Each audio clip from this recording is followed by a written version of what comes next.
the most brutal fights on paternity court. You sitting up here, you taking her back. Come on. You ain't even let me get a word in. Stand up. Jerome, just give him a minute. Give him a minute. Go out here. Anyone who knows my brother knows he wasn't even a marrying type. He was with a number of women, at least 9. She wasn't even in the top 10. Carla has had enough with her husband. He's messed up her life. And now things have gotten so bad that now she's suing him. But first, she's on a mission to prove that Mr. Baker is indeed the biological father of her 19-year-old daughter, Voynisha. Only a DNA test can help them now. I've been dealing with him for 22 years now. When we got together this last time, I feel like he kind of punishing me and my daughter. You know, punishing you how? Like the way he treats us. He's not the man that he should be for the family. We had a DNA for my first daughter. It was 22 years ago, and he took care of her for a whole year. All the secrets keep coming out in court, and Carla confesses the real reason Mr. Baker's been acting so horrible with her and her daughter. She claims he uses bad words for her daughter, but turns out Carla wasn't all that honest with him about the paternity of her first child. And for a year, Mr. Baker thought that he was the real father. How long ago did you get married? 4 years. Okay, and you have always told him he's Voynisha's father. Well, when she was 5, I went to him to his mother's house, and I said, Michael, I seen some resemblance. So I went to him and I said, Michael, Mr. Baker, I think we need to do a paternity test. No wonder the poor man isn't so trusting of his wife. In the beginning, he was the best father ever to Carla's first daughter. But when the truth came out, it really hurt him. So now, he thinks that Carla's not being honest about Voynisha either. I think Voynisha is your daughter. Do you remember that? I don't remember as far as like saying. You don't remember cussing me out in front of your mom? In front of my mom? And your sister and her friends. Sister? Yes, No. yes. You don't remember that, sir? I mean, I might have did it. I'm not gonna say I didn't. He I did remember. it, but I'm not gonna say that's I the remember, problem. Your Honor. Because for the simple fact is, if we've already been this way, why wouldn't you come to me and say, let's have a paternity test if it was like that? But Carla's pretty stubborn and won't own up to her own mistakes. Mr. Baker reveals that things weren't as simple as she's telling them, because the time she was pregnant with Voynisha, she'd been sleeping around with other men. She said that it could be a possibility that 2 other guys that she's involved with could be the father of Miss Curl. You did admit to him that there were 2 other potential fathers. Yes, ma'am. So as you tell him to step up and get the DNA test, did you ever test any of the other men? No. Even Judge Lauren is pretty tired of these 2 constantly bickering and then blaming each other. They've got a teenage daughter on their hands, and it's taking a huge toll on her. The poor girl sitting in court, wondering if the man she's been calling father really is her dad. Were you intimate with the other men? Yes, ma'am. It was because of the conception and then the resemblance. You know, when she was 10 years old, we got back into a relationship. At that time, he started seeing things. Look at her eyes, look at her nose, look at her. You know, it was always her walk. The judge realizes how these 2 have it out for each other. Their marriage is on the line. But more than that, it's about the feelings of their daughter, Voynisha, who's had to grow up torn between choosing one of them. And the only way to get these 2 to stop arguing so much is to reveal the results. Mr. Baker, you are not her father. You're my daughter no matter what. Okay, I'm sorry. Things always take a dark turn when you end up with a greedy, pathological liar. Miss Thompson has a mission on her hands, and it's to defend her late brother's honor against Miss Lee, the 19-year-old woman claiming Kevin fathered her 3-month-old baby girl, Nevaeh. My brother was 100% positive that he was not the father. He stated that Miss Lee was a money-hungry, compulsive liar. Really? Yes. Basically, she was just one of the ladies that he was sleeping with at the time, and she claimed to be pregnant by him. But he did not believe that. No. The biggest proof in Miss Thompson's arsenal is that Kevin himself confided in her that Miss Lee had been harassing him constantly about getting pregnant because of him. But Kevin was 100% firm on the fact that he wasn't the baby's father. We did what we did. After that, I cleaned up, and after I cleaned up, I threw up, and my body reacted and started changing automatically. And I went to the store the next day, and I got 2 pregnancy tests, and they both came positive. And he said, "Oh, that's not my baby. That's not my baby." Exactly. Because he had multiple women. Even Judge Lauren is absolutely shocked for a moment. How can Miss Lee think that she got pregnant so quickly? Didn't she stop to consider that the reason she threw up after sleeping with Kevin was because she had way too much to drink? This isn't the first time that she claimed to be pregnant by him also. This is his that's word. A lie. That's a lie. That's a lie. I ain't never, I don't want to be pregnant. You hear me? I ain't never walked around talking about, look how little I am. Come on now. All right, hold on. You're saying this is the second time? From his What do you mean? words. Ms. Thompson claims that she knew her brother, and she would rather believe what he told her than listen to this compulsive liar. But Miss Lee feels like his family had always been against them, that they were just outsiders who had no idea about her true relationship with Kevin. What was the nature of your relationship? We were together for 6 years, love. If you call me love one more time. Oh, I'm sorry, it's a habit.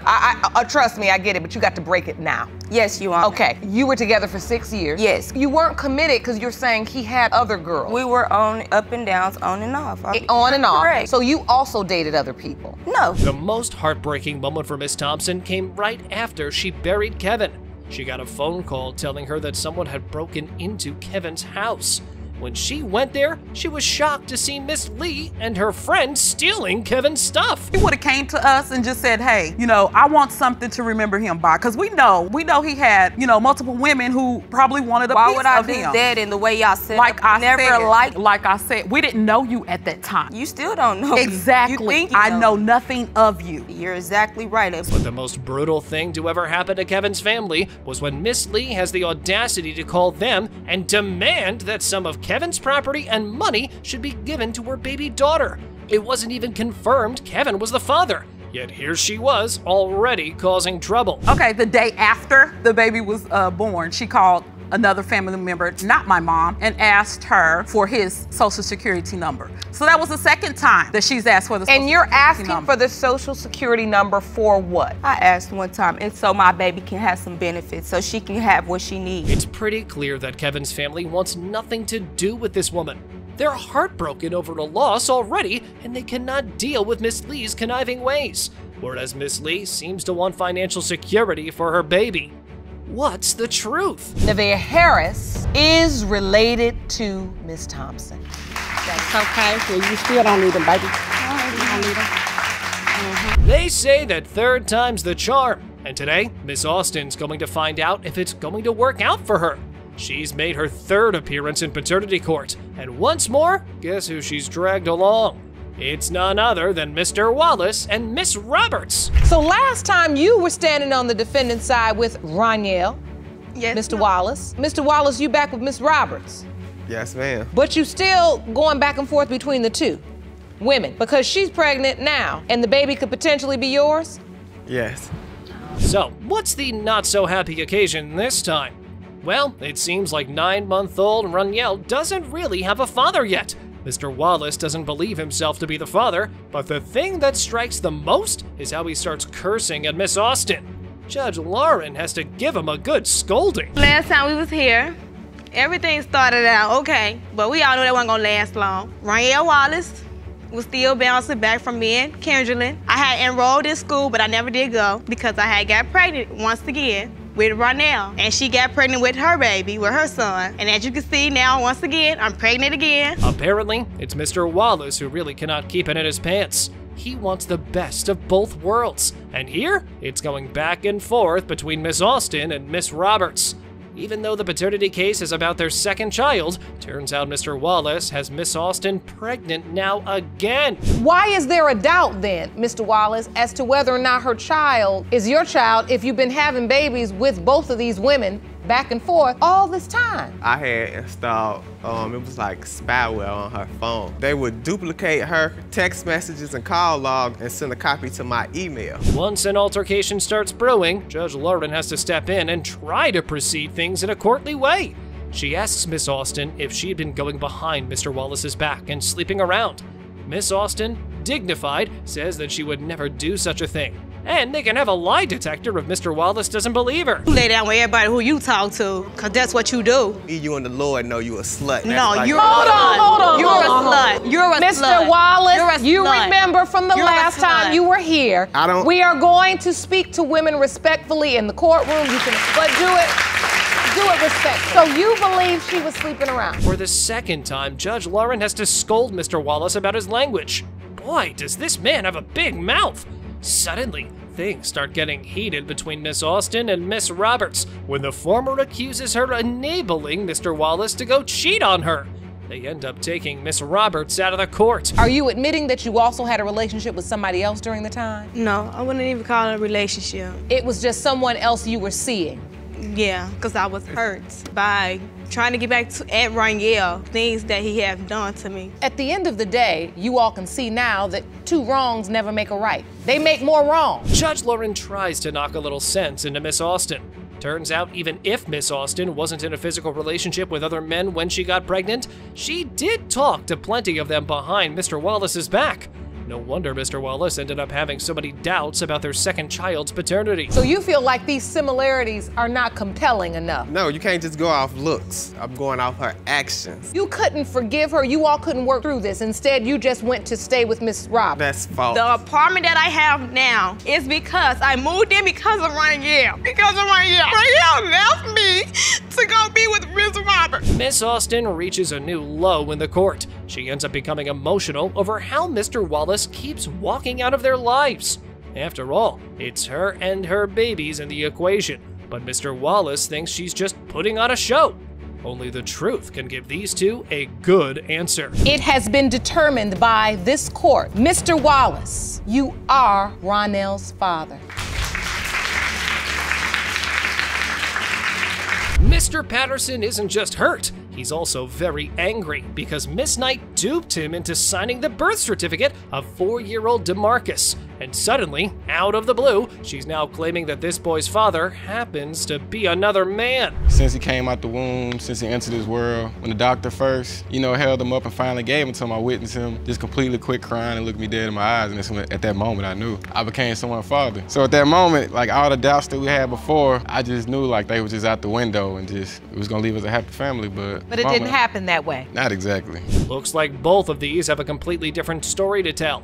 Throw back to when Miss Knight first found out that she's pregnant. She remembers confiding in Mr. Patterson that it's possible that he might not be the reason behind her growing belly. What does Mr. Patterson have to say? Every day since then, DeMarcus ended up cheating on me within the time we were together, and I ended up leaving with Ladarius, with the alleged father, and basically we didn't work out at all. So I called DeMarcus to let him know, hey, I could be pregnant by Ladarius and you, and DeMarcus was like, well, I want to be with you. So when Miss Knight leaves the house, she doesn't contact Mr. Patterson for a whole 2 months. It's like she vanished into thin air. On top of that, Mr. Patterson's grandmother warns him that he's dealing with a fast and loose woman. He better be careful, because she'll slip through him. We ended up having protected sex that night, and then we ran out of condoms, and while we were doing it, I told him to go ahead and get me pregnant. That's what I called DeMarcus and let DeMarcus know. I'm pregnant right now, and it's a possibility that it's Ladarius' baby or your baby. DeMarcus told me to come home. So you got back together with Mr. Patterson. Because me and Ladarius were like oil and water, and we could not do it. Well, that's just an awful lot of detail for a courtroom to handle. But the point is, Miss Knight believes that Mr. Patterson knew right from the beginning that the child could be another man's. So why on earth is he causing so much chaos right now? His name is going to be DeMarcus Latarius Patterson Jr., and I don't care what y'all got to say, and that's what it was. But if you know the real truth, and you know that he might not be the biological father, why give in to the name and name this child after him, because knowing that there's a possibility? I was in love with him. We were together all the time. I mean, he demanded it, that's what he wanted. He denied the DNA test. Miss Knight reveals a confession. In her heart, she's always prayed the baby belonged to Mr. Patterson. Between the other man and Mr. Patterson, the latter was a true-bred gentleman. And what woman would want to give up on that? When I asked DeMarcus to do something, he will, when I asked. But the only reason why he stopped doing the things, like he used to come in and just do it without me having to ask. But because I chose to allow Felicia and Ladarius in his life, DeMarcus told me, I'm going to go ahead and take a step back and let Ladarius step in. I ain't say that now. Yes, you did. If there's a fight that can tear apart a couple, then it's definitely this one. Things take a really twisted turn when Miss Knight reveals who's her godmother, and it's none other than the other guy's mother. The audacity of Miss Knight to betray Mr. Patterson like this. And so you said Miss Sigler is your godmother. Right. So the other possible father is your god brother? Right. Oh. Ladarius. Oh, you making this look bad. Lord. The ruthless part is how Miss Knight let the other guy's family spend time with baby DeMarcus. The father could be either of the two men. How does Miss Knight look at herself in the mirror? But a baby can't have two fathers, biologically, I mean. And only the results can reveal the real daddy here. The biological father is Mr. Sigler. What do you feel right now? Hurt. Could have been avoided. It could have been avoided. I love that little boy right there. I know he's gonna be happy. You bring him out right now, he's gonna run straight to me.